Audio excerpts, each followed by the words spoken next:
Colour மாறிட்டு நல்ல வாசனை வரக்குள்ள நீங்க எடுத்துடலாம். இப்ப நான் எடுத்துட்டு வேப்பம்பூ வறுத்துக்கிறேன்.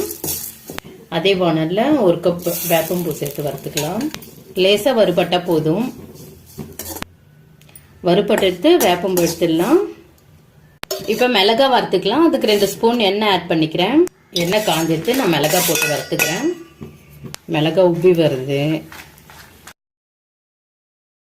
பாருங்க. மிளகா வறுபட்டு நான் எடுத்துடுறேன்.